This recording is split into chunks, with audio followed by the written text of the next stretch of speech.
concerned. His name was Elwin Rowell. Mm-hmm. And he'd take a piece of copper, just that thick, and he'd make you as nice a dish out of it as anything you ever saw.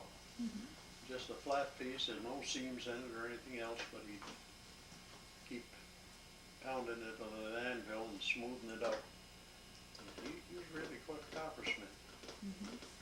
And I don't think he really needed the money, bootleg liquor, but he finally thought he did, I don't know. Maybe needed the challenge. I guess maybe.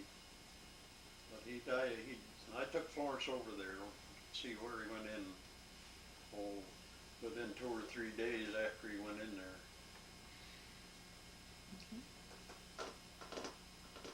With the rails, when they took up the railroad, Well, Glenfield and Western.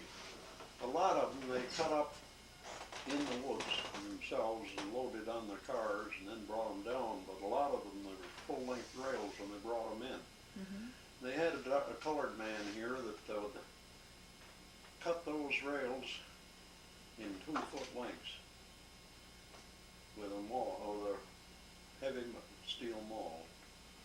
He cut it on each side with a cold cut and hit it across the top, and then he laid it so that there was in between, they hit it in the middle, and those were shipped to Japan.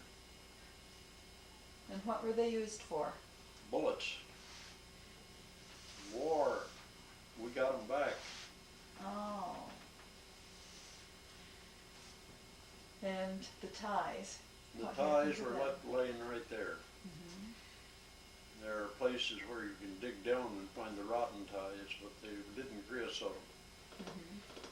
And I have got some creosoted ties up there, but they didn't come off in the railroad. Mm-hmm. This railroad, that is the one up there. They didn't creosote their ties. Now, how close is your camp to where that railroad was? Oh, far from here to that house there. Uh-huh. Not far at all. No. In fact, the sugar house was right tight to it. Uh-huh. And you didn't have the camp there at that time, did you? There was 2 camps there. There was it was Jim McCarty had a camp there, and then he at the other end of it, he had a bunkhouse and a breezeway in between. Mm-hmm. And I built just toward the stream from where that camp was. Mm-hmm. And down farther, Bill McCarty had one. And that camp is still standing. In fact, Paul Baker bought it last summer, bought the lot. Mm-hmm. And he talked to me on the phone here about 2 weeks ago and said my camp didn't need shoveling or anything, but he did have to shovel the roof on the log camp down there, part of it. Mm-hmm. But The snow gets deep up there, huh? every year. Well, once in a while a year it didn't, but most every year you can figure 6 to 8 feet of snow. Uh-huh. And that's something you can bank pretty much on. Mm-hmm. Make pretty good bank. Yeah. Do you get in there much in the winter? Well, we haven't this year because I had stroke here during hunting season. But usually we're up there quite a little bit. In fact, we went up there and stayed one fall. Well, that's early in the winter. Mm-hmm. And the snow got down to, it was quite deep, and the thermometer got down to 52 below zero that night. Mm-hmm. And the girls came in after me because the water was running through the ceiling here from the heating plant. Oh, back at home needed your attention, So I huh? had to come home now. But we don't go there a lot in the winter, but we go up just for a day or 2 or something like that. Uh-huh. But this year we haven't been able to do that. And how near was the end of the railroad to where your camp is? Well, about 2 miles. Mm-hmm. You just went about 2 miles beyond where you are then? Well, when we come down the railroad from where we come in from Greenfield, and we come down the railroad to the camp. Oh. Mm-hmm. And it goes by the camp, one of the other spurs goes, that was the end of the railroad at the time. It was a coal bunker, they called it. It's where they bunked their coal for their switching engine and like that, and blacksmith shops. And we had the other branch was down below or across Mill Stream, but that's on land that I own too. And that was probably, there's probably a mile and a half or 2 miles of it down in there. It's mine, of the old railroad. So I've seen it quite a little bit of it. In fact, I've walked a lot more than I own too. But I've enjoyed it. But a lot of that was just blackberry bushes, and today there's cherry there that are 30 inches in diameter, black cherry. And, I've watched it grow. And that's mostly since Keystone folded, right? Oh yes, all since they sold it. They let go back for taxes for most that I bought, except one lot. Oh, yeah, one lot. It's up on 7 mile, I bought lot 60. And a fellow from Camden, just before I went in the Army, wanted me to buy a lot there that had good fishing on it. So I bought that lot and bid it in for him, and had a tax made right out, the deed made right out to him. And when I come out of the Army, he had it for sale. I paid $40 for the lot. It was 300 acres. When you bought it for him? I bought it for him, but in order to get it back, I had to give him $600. Was it worth it? Well, I didn't lose any money on it, but I was the best fishing there was left up there. We've had a lot of pleasant memories on it. In other words, it sounds like basically Tug Hill is growing back, but you say not as many spruce, but the hardwood is doing well. That's right. I know, and about the different things you've been involved in, but we haven't had much of a chance to talk with your wife yet. You said you were very interested in Glenfield at a particular point because of a certain young lady. Do you have a picture of that young lady we could see? Why, I guess maybe. Hey, this is the young lady. And where did you meet her, Elwin? Where did I meet her? Yeah. Well, I don't know. She says I met her in a barber shop. She remembered it, but I didn't. I run my mouth through past probably, so And how long have you stayed with this lady? well, 57. 57 years. 57 years. Well, let's talk with her for a while. Okay. Florence, what were you doing when Elwin met you? He says he met you in a barber shop? Well, I was teaching, really. But I'd come over town, I suppose. And we had our hair cut at the same place that men did in those days. Oh, you did? Yeah. We just cut it off straight, And so he was in the barber chair, and we had to wait. And he talked and talked, and he told all these fantastic stories. Of course, I didn't believe any part of it, And I thought, well, he's certainly an awful talker. And then later on, I found they were all true. But he'd done all these things, and I just couldn't believe that a person like that would get into so many things and do so much. So I thought, well, he would be kind of an interesting person to be around. And has he proven to be an Oh, interesting yes, person? yes. Don't In dare fact- say anything else right now. Oh. In fact, I can hardly keep up with him, with all the things he has to do. So, when he's up in the woods at his camp, what are you doing? I'm right up there, too. You are. Well, what do you do? Oh, I walk around, go fishing, hunting. I love to watch all the little animals, the birds and the beavers and the muskrats, and everything that was around there. We've seen so many things that people wouldn't realize, you know. I heard a little story about you hunting once. Would you like to tell me about that again? Well, not especially. Well, I had hunted for, I guess, 50 years, long time. And of course, I'd usually get on a watch, and then Elwin or some of the men would do the driving. So I killed a lot more deer than he has. But I've been in the right place where he's been driving them to me. But this one day I climbed up in this tree house and sat there all ready. I was sure a buck was coming along. Sat there a few minutes. Along he came. Great big nice buck. I didn't count his points on his horns, but I think there was probably 8, 9. And so I got the rifle all ready and got it right on him. I was sure of that deer. And pulled the trigger and nothing happened. And I couldn't think what was wrong. So I held it on him and he stood there. Put it on him again, pulled the trigger, nothing happened.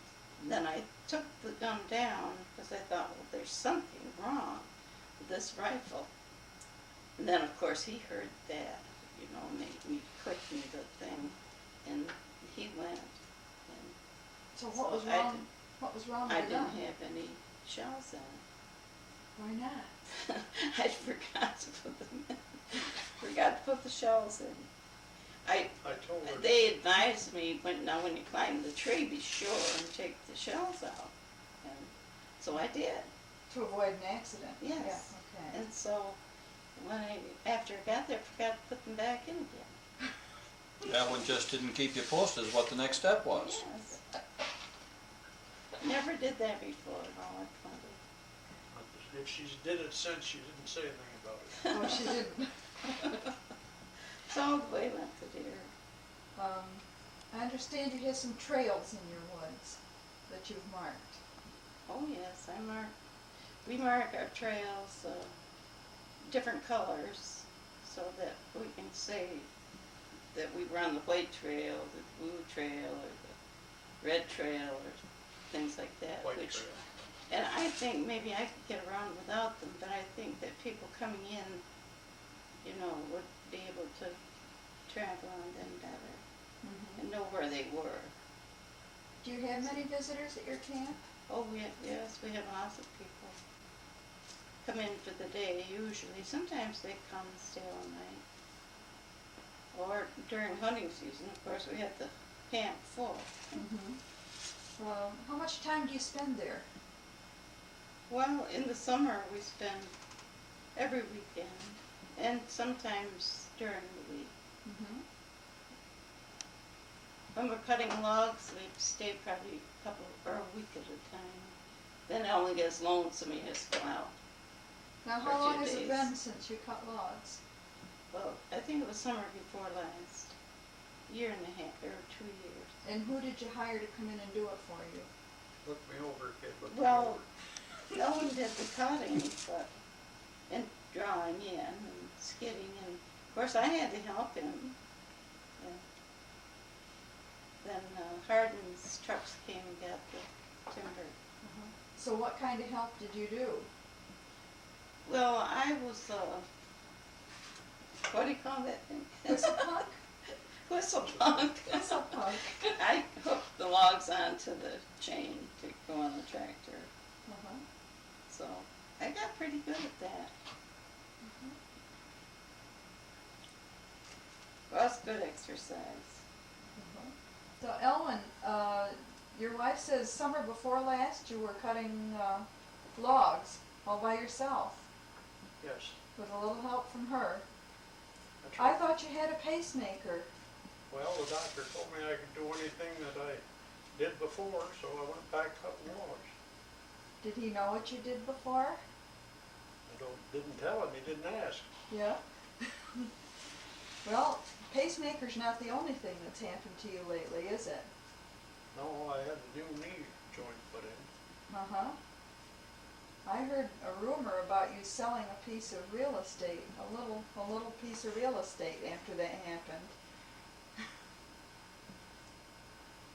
Somebody said you were gonna sell your cemetery plot. Yeah, that's right. Uh-huh. Yeah, I decided that I wouldn't need it again. Had all the parts replaced? Yeah, Uh-huh. it made me feel a lot better, that pacemaker did. Yeah. And, I'd been years that I'd go to bed, I'd catch myself, apparently hadn't breathed for quite a few minutes. Mm-hmm. And sometimes it bothered me to catch my breath. And it bothered me sometimes to walk too. And after I had the pacemaker put in, well, I decided I better sell that little pot because I didn't need it anymore. Uh-huh. And so far I haven't. Very good. Have you sold it? Not yet, I haven't had a buyer. I've tried to. Well, I heard that you had to get a reduced price on it because it already had the wrong name on it then. Well, that's Yeah, if you sold it to anybody else, Yeah. right? right. Elwin, you've been in some sugaring, maple sugaring over Yes. the years. I think I was the first one in the county that used tubing. Mm-hmm. And where was this? Up near your camp? Well, it was up in Monteola, yes. Mm-hmm. But after I built a sugar house there and I operated up there in the spring for probably 5 or 6 years. But I never had good luck up there because the snow was steep.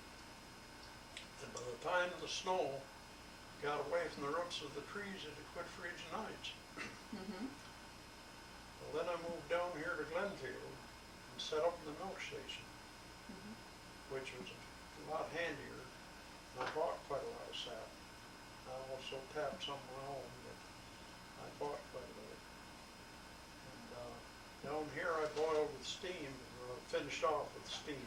Mm-hmm. I had 2 oil burners in the main part, Mm-hmm. and then I put a preheater in there, and that gave me hot water enough to wash the strainers with. Yeah. And it worked out much better down here than it did up there in the woods. Well, that's good. The only sweet thing you're involved with, right? No, I at one time had 32 swarms of bees right across the road here, 32. 32 hives Mhm. during the war. Uh-huh. And I sold it right from the door here until I went in the army, and then I sold the bees. Uh-huh. That was, do you still do that? Yes, Mm-hmm. yeah, I have, as I say, bees died during the summer. Some spray or something killed them. Oh. And so I got the hives all ready, and I've got bees ordered now. Mm-hmm. Not a lot of them. I kind of like to have some to monkey with. Yeah. Does it keep you out of mischief? Well, sometimes get me in mischief. Mm-hmm. How many swarms are you gonna set up this year? Now, just one's all I'm buying. But they could have, I'd probably let them swarm once. That isn't. And then I'll put those in another hive. Mm-hmm. We used to line bees at home in the trees in the woods. How do you do that? Well, you got a box, well, we used to like the chalk boxes at school, Mhm. about the right size. And we put a glass over them, and we'd have some honey down in there. And when we'd come over to where there to be on a flower, we'd take the glass off and crowd him down in there, and put a cover over it so that he'd be dark. He'd go down on the honey.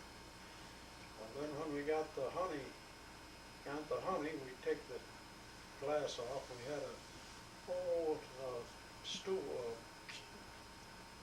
one post, and then there's a little board on it we could set it in the ground, and we'd set the box on that. Mm-hmm. Well, when he got filled up, he'd come out, and he would circle about 3 times. I don't know where to come back to, I guess. And then he'd dart in the direction of the tree. Well, after he'd been there a time or two, they usually brought a bee back with them when they come. Mm-hmm. Sometimes there'd be quite a bunch of them around the box if we were near enough. And then we would follow along go in that direction. Well, then we would look for trees, and it's surprising how easy it is to find them. Find a bee tree. Yeah, I have found them just from flowers. Yeah. But I went hunting one day across the river, and there was two old fellows there lining bees. It was in deer season, Mm-hmm. and I knew them both. And I stopped and talked to them a minute or two. And this one fellow says, "You see, that bee went right over there." "No, he didn't," he says. "He went right over this way." And the bees were going in the opening in the tree itself that they were under. Mm-hmm. And I didn't say anything because I thought maybe one or the other of them would be back and get the honey, and then the other fellow wouldn't get any. And I didn't want to get into that kind of a deal. Mm-hmm. Well, when I came back up hunting a couple of 3 days later, the tree was down, Mm-hmm. and they'd got their honey. But but it was comical. I don't know who caught it, which one caught it, or whether they both got it. But Mm-hmm. we had lined a lot of bees. Mm-hmm. And you catch them in the wild, do you, to start a new swarm? No, usually we don't. Just to locate the honey and take Yeah. it. Mm-hmm. We get there usually in the fall and take the honey. Mm-hmm. I cut one down here by Alfred Stiles' farm, and it was over 100 pounds of honey in that one. That's quite a lot for a wild swarm. Mm-hmm. Is it a little hard to get it out that way, or does Well, the you falling have the to tree saw break it. it up a lot, break up the combs? Well, it sometimes breaks up when it falls, but we have to cut down on each side, then we split a piece off. Mm-hmm. And there's a lot of it that's broken up, but of course, we take the comb, the honey out of the comb anyway, by heating it. So it really is just as good honey as any of it. Mm-hmm. But we enjoyed hunting bees too. Mm-hmm. Well, there's something else I wanted to ask Florence while we're here, so why don't we get back to you? Several people, and I'd like to ask you, what about home remedies? The kinds of things that your mother did for you when you were sick as a child? What do you remember? Or that you did for your children? Mm-hmm. I remember them gathering catnip and drying it, hanging it up in big bunches in the attic. And then in the winter, if we were sick or didn't feel good, they'd go and get some of that catnip and put it in a dish and put some hot water on it, bring it to boil, and then they'd put in sugar and milk. Mm-hmm. And I don't know if the catnip helped us or the sugar and milk. Mm-hmm. But anyway, it made us feel good to have a tea Uh-huh. to drink. And let's see, what else did they do? For colds, what did you do? Well, one thing they used to do is to take rhubarb. No, that was different. They took rhubarb and boiled that down and made it like a syrup, Mm-hmm. and just strained the syrup off and gave us that for coughs. And they did the same thing with onions. They boiled them down and put sugar and things on it and boil it right down into a syrup, and then strain it. And then we had to take that, which wasn't bad. And of course we ate lots of things out. We'd eat wintergreens and things like that, which now you know they're good for you, but You mean we didn't at the wintergreen time. leaves? Yes. Mhm. The young ones especially, when they come up, you know. You must have a lot of natural growing herbs up near your camp, don't you? Oh yes, we have, I think it's a mint. I'm not positive if it's spearmint or peppermint now. And then of course there's, can't think Called of anything. comfort. Comfrey? Comfrey, we have that out here, but I never use much of that. Although that's supposed to heal wounds and sores or ulcers or something like that. But we have that in the garden. Mm-hmm. One of your daughters was telling me about gold thread. Yes, that is a little plant that grows something like clover. except the leaf is green and shiny, and it grows about as tall as a clover would. And the leaves have, I think it's 4 on there. And you pull it, and as you pull it out, the root is orange, just like gold. And then you clean that and chew it. And that's good for sore mouth or anything in your mouth. For canker sores? Canker sores. Chew the root or the The plant? root. Very bitter, very bitter. Root of the plant.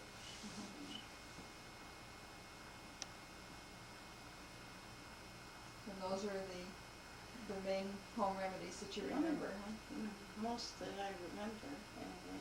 Of course, we didn't want to take any of that, but we had to. What about games that you played as a child? Do you remember? Yes, we had all kinds of games. That was our main thing. There was 5 of us when we were young. And of course, Mother and Dad were as big a kid as we were. You know, they loved to do things with us. I guess because they were young, you know, they weren't too old to bring us up. And we, every night about, we'd play some kind of a game. We played backgammon, and Pedro, and euchre, and dominoes, checkers. Our old people loved checkers. They got pretty good at it too. But. Did you go out to dances or community entertainments Oh much? yes, we went to. We loved to go to dances, and when I was real young, they had husking bees, and they would. A farmer would have his corn ready to husk, so they would call in all the neighbors, and they'd all bring food, and of course the ones that had the corn would have all kinds of food, and so we'd go and husk the corn. I don't remember really husking much corn, but somebody else must have done. But you had fun. Yes, and when you found a red ear, you could kiss the girls.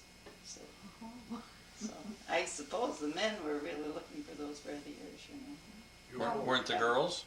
Not especially. Now, if you found a red ear, what did you do with it? Well, I don't know. I probably would hide it. Look around for somebody to give it to, probably. Oh, they had lots of fun that way. Then, of course, everything, the church had a lot going on, which we'd go to. Picnics and meetings of all kinds. Ice cream socials? Ice cream socials. Then you couldn't buy ice cream. You know, I don't think you could buy it. You had to make your own. And anyway, they never did. Do you remember making your own? Oh, yes. And when you go to the socials, they'd have, probably 8 or 10 big freezers full of it, you know, because there'd be a big crowd there. And then all the ladies would bring the cakes, you know, so they'd have ice cream social and have the cakes. And that was your entertainment. No radios, no TV. We went to the movies. They had those silent movies. And you saw the picture, and then you read what it said on the side, and then you'd see another piece of picture and what it said on the side. So, and then while I was quite young, the video came in, you know, the audio. So we didn't come anymore to those.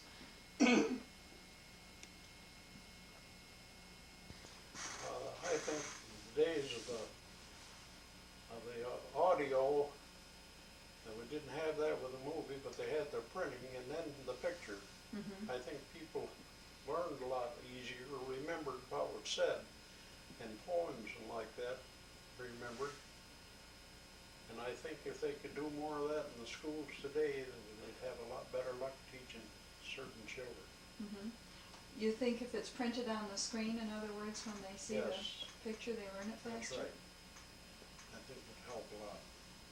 Well, now, you mentioned recitations or poems and things like that. That was one of the entertainments too, wasn't it? Yes, well, that, different people would have something, a new poem or something they'd speak. And usually it was the older people. Mm-hmm. So I managed to tangle up